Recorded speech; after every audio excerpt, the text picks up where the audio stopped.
शहर बगदाद से कुछ फासले पर एक छोटी सी बस्ती थी जहां एक बुजुर्ग शख्स अपनी जिंदगी के आखिरी दिन गुजार रहा था। वो इंतहाई खामोश तबा, आजिज लेकिन दाना इंसान था। उसके 5 बेटे थे जिनमें सबसे बड़ा यूसुफ था जो कि एक जमींदार था।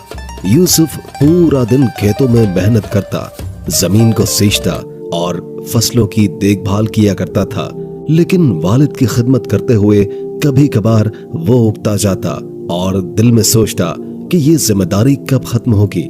शाम को जब यूसुफ थका हारा खेतों से लौटता तो उसका बूढ़ा बाप हकीम खामोशी से बेटे की थकन को महसूस करता। हकीम के दिल में बेटे के लिए बेपनाह मोहब्बत थी, लेकिन वो कुछ कहे बगैर फकत अपनी निगाहें झुका लेता। कुछ अरसे के बाद हकीम ने यूसुफ के रवैये में तब्दीली महसूस की। वो जानता था कि यूसुफ अपनी थकन और जिम्मेदारियों के बोझ तले दब चुका है और शायद उसे ये महसूस होने लगा था कि बूढ़ा बाप अब उसके लिए बोझ बन गया है। यूसुफ का रूखा रवैया उसके वालिद को परेशान करने लगा। वो अपनी जिंदगी के आखिरी अय्याम सुकून के साथ गुजारना चाहता था, लेकिन यूसुफ की बेरुखी ने उसे गमगीन कर दिया। चंद दिन के बाद हकीम ने यूसुफ को करीब बुलाया और कहा, बेटा, मुझे मालूम है कि तुम पर बोझ बढ़ गया है। फिक्र मत करो, मैं ज्यादा दिन तुम्हारे साथ नहीं रहूंगा। 2-3 दिन के बाद मैं तुम्हारे दूसरे भाई के पास चला जाऊंगा। तुम अपने काम और जिंदगी पर ध्यान दो, मेरे लिए परेशान मत होना। यूसुफ ये सुनकर कुछ देर खामोश रहा। दिल में नदामत की हल्की सी लहर उठी, मगर उसके लबों से कोई सख्त या रोकने वाले अल्फाज न निकल सके। चंद दिन के बाद बूढ़ा हकीम यूसुफ के घर से निकलकर अपने दूसरे बेटे फारूक के पास चला गया, जो कि एक कामयाब ताजिर था और माल दौलत की कोई कमी नहीं थी। बूढ़ा बाप फारूक के घर रहने लगा, लेकिन फारूक का रवैया काबिल अफसोस था। फारूक के लिए कारोबार की मसरूफियत इंतहाई अहम थी, जबकि उसकी बीवी ससुर को हमेशा नजरअंदाज करती और उनसे बात करने की जहमत भी न उठाती। हकीम दिन भर खामोशी से एक कोने में बैठा रहता, दिल में अपने बेटों की बदलती हुई मोहब्बत का गम लिए अपनी तकलीफ को कभी भी जुबान पर न लाता। बूढ़े हकीम का वक्त गमों में गुजर रहा था। एक दिन फारूक ने अपनी बीवी की बातों में आकर वालिद से कहा, बाबा, आपको मेरे साथ कारोबार में मदद करनी चाहिए ताकि आपकी मौजूदगी का मुझे भी कुछ फायदा हो। ये सुनकर बूढ़ा हकीम खामोश रहा। उसकी झुकी हुई कमर, कमजोर हाथ और थका हुआ जिस्म इस बात की गवाही दे रहे थे कि वो अब किसी भी मेहनत के काबिल नहीं रहा। लेकिन उसने अपने बेटे की बात का बुरा नहीं मनाया, क्योंकि वो जानता था कि फारूक उसे सिर्फ एक जिम्मेदारी के पैमाने से देख रहा है, मेहनत के नहीं। सारी रात बूढ़े बाप की खांसी और दर्द भरी फरियाद से तंग आकर फारूक की बीवी ने कहा, ये बूढ़ा इंसान हमें मजीद परेशान कर रहा है। इनके और भी बच्चे हैं, वहीं जाकर भी तो जिंदगी गुजार सकता है। फारूक भी एक कमजोर आदमी था। उसने बूढ़े बाप से कहा, बाबा, अगर आप तंग हैं तो कोई बात नहीं, चाहे तो दूसरे बेटे के पास चले जाएं, वहां आप सुकून से रहेंगे। आपके इलाज के लिए मैं पैसे भी दे दूंगा, फिक्र न करें। इन अल्फाज ने हकीम की इज्जत नफ्स पर एक और जख्म लगा दिया।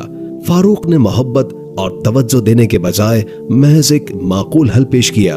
बूढ़े वालिद की मौजूदगी का कोई एहसास नहीं था, बस एक जिम्मेदारी का बोझ था जिसे उठाना पड़ रहा था। बूढ़ा हकीम फारूक के घर से निकलकर तीसरे बेटे उस्मान के पास चला गया। उस्मान एक इंतहाई मेहनती किसान था और अपनी जमीनों पर काम किया करता था। उसने अपने वालिद का एहतराम किया, लेकिन उसके पास भी ज्यादा वक्त नहीं था। वो दिन भर खेतों में मसरूफ रहता और शाम को घर आकर बीवी बच्चों के साथ वक्त गुजारता। बूढ़े वालिद की बीमारी और दिल की गहरी उदासी पर उसका ध्यान कभी गया ही नहीं। जब उस्मान सुबह काम पर जाता तो उसकी बीवी हमेशा अपने बच्चों को ससुर के पास बिठाकर कहती कि वो इनके साथ खेले। बूढ़ा हकीम, जो बीमारी और कमजोरी से कांप रहा था, ये मंजर देखकर शदीद गम का शिकार हो जाता। उस्मान के घर में वालिद की हालत मजीद खराब होती गई और आखिरकार वो वहां से भी चला गया। इस बार इसने छोटे बेटे अहमद के यहाँ जाने का फैसला किया। अहमद, जो कि एक लालची और धोखेबाज इंसान था, वालिद के इस्तकबाल के लिए गैर मामूली खुश नजर आया, मगर उसकी ये खुशी मोहब्बत की नहीं बल्कि महज लालच की थी। अहमद ने अपने वालिद को इज्जत दी और कहा, बाबा आपको यहाँ रहने में कोई तकलीफ नहीं होगी। मगर जैसे जैसे वक्त गुजरता गया, अहमद को मालूम हुआ कि बूढ़े बाप के पास कोई भी मालो दौलत नहीं है। तब उसने भी वालिद को नजरअंदाज करना शुरू कर दिया। अहमद की बीवी ने अपने ससुर को एक बोझ समझा और न सिर्फ उनकी खिदमत करने से इनकार किया, बल्कि उल्टा उन्हें तकलीफ देने लगी। वो हमेशा शिकायतें करती रहती और बूढ़े हकीम को अपने कामों में रुकावट समझती। लेकिन इसमें अहमद की बीवी का क्या कसूर था, जबकि खुद उसके बेटे ही रूठ चुके हैं। अहमद भी अपने कारोबारी उमूर में इतना मगन हो गया कि उसने वालिद की हालत पर कोई भी ध्यान नहीं दिया। इस दौरान बूढ़े हकीम की सेहत और जिस्मानी हालत तेजी के साथ बिगड़ने लगी। आखिरकार एक दिन अहमद ने भी साफ जवाब दे दिया और बेरहमी के साथ कहा, बाबा तुम यहाँ नहीं रह सकते। मेरे पास इतना वक्त नहीं है कि हर वक्त तुम्हारा ख्याल रख सकूं। तुम्हें कहीं और जाना होगा। अहमद के इन बेदर्द अल्फाज ने बूढ़े हकीम का दिल चीर कर रख दिया। दिल बर्दाश्त होकर उसने अपने आखिरी बेटे अब्दुल्लाह के यहाँ जाने का फैसला किया। अब्दुल्ला हकीम का सबसे छोटा और कम उम्र बेटा था, जो कि एक गरीब और मेहनती इंसान था। वो दिहाड़ी लगाकर जो थोड़े बहुत पैसे कमाता, उनसे न सिर्फ अपने वालिद की दवाइयां खरीदता, बल्कि अपने घर का खर्च भी चलाता। अब्दुल्ला की बीवी भी एक ईमानदार और नेक दिल औरत थी। वो अपने ससुर का दिल से ख्याल रखती, उनकी बीमारी और बुढ़ापे को समझती और हमेशा माँ बाप की तरह उनकी खिदमत में लगी रहती। बूढ़े हकीम ने जब अब्दुल्ला और उसकी बीवी की मोहब्बत और एहतराम को देखा तो दिल ही दिल में खुश हुआ और उन्हें ढेरों दुआएं देने लगा। वक्त गुजरता गया और हकीम अपने छोटे बेटे के घर में ही खुशी खुशी जिंदगी गुजारने लगा। उसकी जिंदगी में सुकून और मोहब्बत वापस आ गई और वो इस बात पर शुक्रगुजार था कि आखिर उसे वो इज्जत मिली जिसका वो हमेशा से हकदार था। बिलाखिर हकीम की जिंदगी के आखिरी अय्याम शुरू हो गए और वो शदीद बीमार पड़ गया।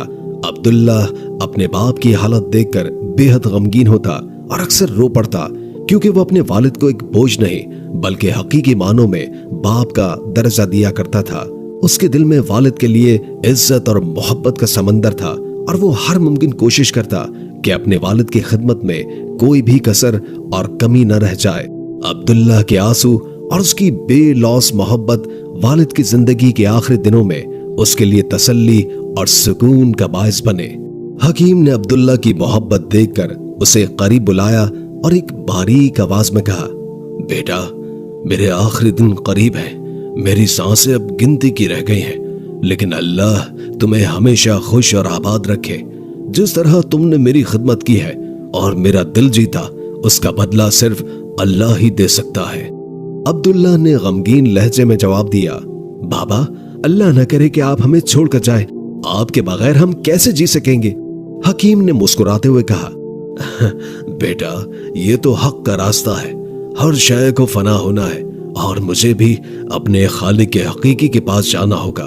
अब्दुल्ला ने नम आंखों से कहा, बाबा क्या आप मुझसे खुश हैं? मैं आपकी वो खिदमत नहीं कर सका जिसके आप हकदार थे। मेरी बीवी भी कम अक्ल है। लेकिन बाबा अगर आपके दिल में कोई भी गिला शिकवा है तो हमें जरूर बताएं और अपना गम हल्का करें। अब्दुल्ला ने बेबसी से कहा। हकीम ने गहरी सांस ली और अब्दुल्ला को नरमी से देखते हुए कहा, बेटा एक आखिरी बात है जो मैं तुमसे कहना चाहता हूँ और ये एक बहुत बड़ी अमानत है। मैंने अपनी जिंदगी में तुम 5 बेटों का इम्तिहान लिया, लेकिन इस आजमाइश में सिर्फ तुम कामयाब हुए। बेटा मेरे मरने के बाद तुम बगदाद की फुला गली में जाबिर नाम के एक बूढ़े शख्स के पास जाना।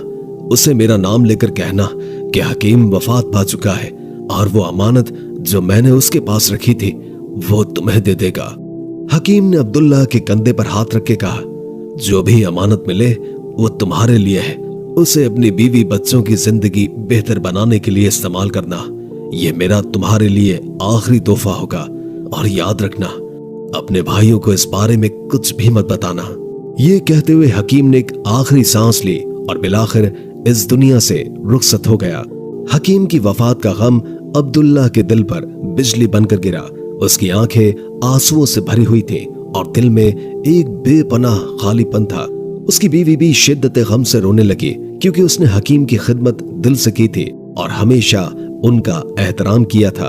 अब्दुल्ला ने खुद पर काबू पाते हुए अपने भाइयों को वालिद के इंतकाल की खबर दी और उन्हें जनाजे में शिरकत की दावत दी। वही भाई जो कभी अपने वालिद को बोझ समझते थे अब जनाजे में शरीक हो गए।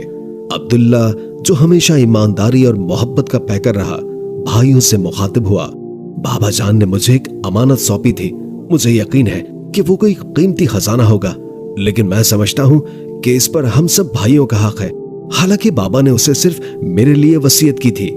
भाई जो दिल में कहीं न कहीं लालच रखते थे फौरन बोले, अब्दुल्ला जाओ और वो अमानत लेकर आओ, उसके बाद हम पांचों भाई उसे बराबर तकसीम कर लेंगे ताकि सबको उनका हिस्सा मिले। अब्दुल्ला ने ठीक वैसा ही किया जैसे उससे कहा गया था। वो बगदाद गया और अमानत लेकर आ गया। जब उसने संदूक खोला तो हैरत में पड़ गया। उसमें बगदाद के मशहूर बाजार की कई कीमती दुकानों के कागजात, वो जवाहरात जो उसकी माँ के थे और बेशुमार अशरफियां मौजूद थी। अब्दुल्ला ने अपनी दियानतदारी का सबूत देते हुए सब भाइयों को उनका हक दिया और खुद अपने हिस्से पर कनात की। जिंदगी एक बार फिर बाप के साए के बगैर चलने लगी, लेकिन वक्त ने जल्द ही अपनी हकीकत बता दी। चंद ही महीनों के बाद बड़े भाइयों में से एक अपने कारोबार में बुरी तरह फंस गया। गैर जिम्मेदारी और गलत फैसलों के बायस वो कर्ज में डूबता चला गया। हालात इस कदर खराब हो गए कि उसे अपना घर तक बेचना पड़ा। दूसरा भाई जो हमेशा ऐशो इशरत की जिंदगी गुजारने का आदी था, एक दिन चोरी में मुलविस पाया गया। काजी ने उसे जेल भेजने का हुक्म दे दिया। उसकी जिंदगी की सारी साख खराब हो गई और बाकी भाई भी सोना छूते ही मिट्टी बन जाते। इन सब नाकामियों का एक ही जवाब था, बाप की बद्दुआ। दूसरी तरफ अब्दुल्ला ने अपनी मेहनत से बगदाद में कारोबार शुरू कर दिया। वो कूफे से उम्दा कपड़ा खरीदकर बगदाद के बाजार में बेचता और वक्त के साथ काफी मुनाफा कमाने लगा। उसकी ईमानदारी, बाप की दुआ और मुसलसल मेहनत ने उसे तरक्की की राह पर डाल दिया। यहाँ तक कि वो अपने बाकी भाइयों की फरोख्त करदा दुकानें खरीदने लगा और आहिस्ता आहिस्ता पूरे बाजार का वाहिद मालिक बन गया। जो भाई कभी खुद को दौलतमंद समझते थे, अब वक्त के मारे हुए अब्दुल्ला के दर पर सवाल करने आ गए। अब्दुल्ला जो एक नेक दिल और मुशफिक इंसान था, उनकी मदद करता और उन्हें खाली हाथ वापस न जाने देता। उसका ये रवैया उसके वालिद की सिखाई हुई अखलाकियात का अक्कास था। फिर वो दिन आया जब अब्दुल्ला ने बगदाद के तरक्की याफ्ता इलाके में एक बड़ा सा घर खरीदा और अपनी बीवी और बच्चों के साथ खुशहाल जिंदगी गुजारने लगा। जिंदगी के इस मोड़ पर भी वो अपने वालिद की दुआओं और तालीमात को नहीं भूला। एक दिन वो अपने वालिद की कब्र पर फातिहा पढ़ने गया। कब्र के सामने खड़े होकर उसने कहा, बाबा, आपकी दुआओं ने मुझे बगदाद का अमीर बना दिया, लेकिन आपके साए की महरूमी ने मुझे गमगीन कर दिया है। अल्लाह ताला आपको जन्नत में आला मकाम अता फरमाए। मोअज़्ज़िज़ दोस्तों, इस कहानी से हमें 3 कीमती असबाक मिलते हैं। नंबर 1, वालिदैन की जिम्मेदारी है कि वो अपने बच्चों की बेहतरीन तरबियत करें ताकि वो बाद में न सिर्फ उनका सहारा बने बल्कि जिंदगी की मुश्किलात का सामना भी हिकमत और सब्र के साथ करें। नंबर 2, एक बेटे के तौर पर वालिदैन को कभी बोझ न समझे, क्योंकि वक्त का पहिया घूमता है और कल आप खुद इसी मकाम पर हो सकते हैं। जहां वालिदैन आपसे मोहब्बत और तवज्जो की उम्मीद करते हैं, वहां आपका भी फर्ज है कि आप उनके साथ मोहब्बत, इज्जत और अच्छा रवैया इख्तियार करें। और नंबर 3, वालिदैन के साथ मोहब्बत, इज्जत और अच्छा रवैया इख्तियार करना न सिर्फ आपके मुस्तकबिल को रोशन करता है बल्कि आखिरत में भी बेशुमार इनामात का बाइस बनता है। वालिद चाहे जैसे भी हो, उनकी खिदमत बेटे का फर्ज है, क्योंकि उनकी दुआएं ही आपकी जिंदगी का सबसे बड़ा सरमाया है। मुझे उम्मीद है कि आपने इस कहानी से बहुत कुछ सीखा होगा। अगर आपको ये सबक आमोज कहानी पसंद आई हो और आप मजीद पुरानी और नसीहत आमेज कहानियां सुनना पसंद करते हैं तो हमारे चैनल को लाजमी सब्सक्राइब कीजिए, वीडियो को लाइक करें और अपने दोस्तों के साथ जरूर शेयर करें। इस वाक़े के बारे में अपनी कीमती आरा कमेंट्स में जरूर लिखें। आपकी राय हमारे लिए इंतहाई अहम है।